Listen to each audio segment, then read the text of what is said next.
Alright, so character creation.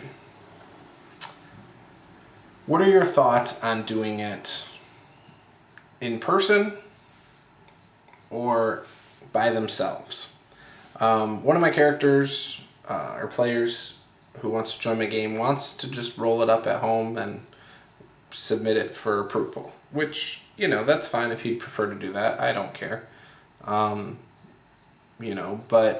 I know a lot of people, they say, oh, you got to do it with me, and I need to see all your dice rolls, and things like that. To me, it doesn't really matter, I guess. I think I'd prefer it just because it keeps somebody honest, I think. But, to me, it really doesn't matter. So I told him he could do it.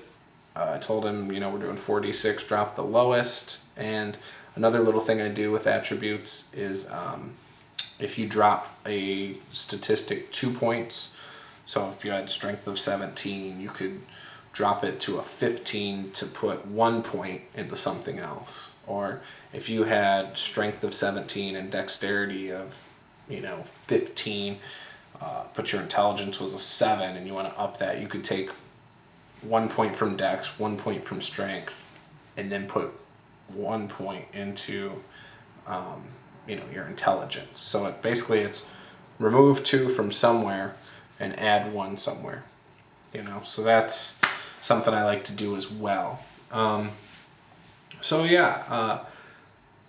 Another thing I think is kind of nice about doing it in person is if they have any questions about your campaign, they can ask while they're doing their character creation.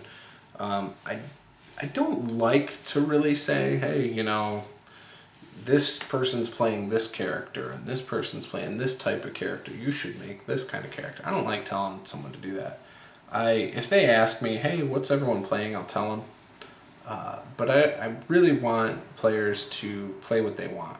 I mean, if 3 people come to my table playing a fighter, and this person wants to make a fighter too, I'm not going to say, well, we have 3 fighters. When they say, yeah, I want to make a fighter, I might say, okay, that's cool, just so you know, we have one fighter who focuses on tridents. We have another fighter who focuses on axes. Maybe you want to steer clear of those 2 weapons, so each one's still a little different. Or, maybe you have something along those lines. I might do, just so they're still different enough that they can all, if they pick up a magic weapon or something, everyone knows who that would be best for.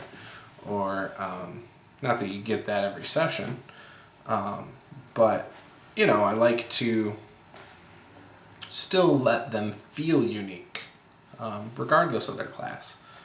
And I talk about that a little bit in my party composition series classes. Another thing I like to do for character creation is when people are thinking of skills. Well, maybe they've chosen all their skills except for one, and I know that nobody in our group has disarm traps. So I might recommend, and say, hey, just so you know, nobody in your group can disarm traps. You might want to put a rank in that. I'm not telling them how to make their character. I'm just kind of telling them what the group does need. Which, hey, if he chooses not to take it, that's his deal. I don't care. I might be a jerk and throw it in the next game since I recommended it and he didn't follow my recommendation. No, I'm just kidding. But when someone hits that wall and they don't know exactly what they want to do, it's kind of nice to be there to help them, make a suggestion to them.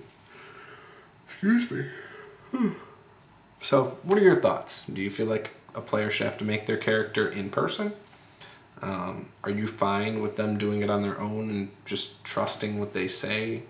Are you somebody who needs to see the dice generator online results? Let me know in the comments below. Be sure to like, comment, and subscribe, and share this video. Thanks.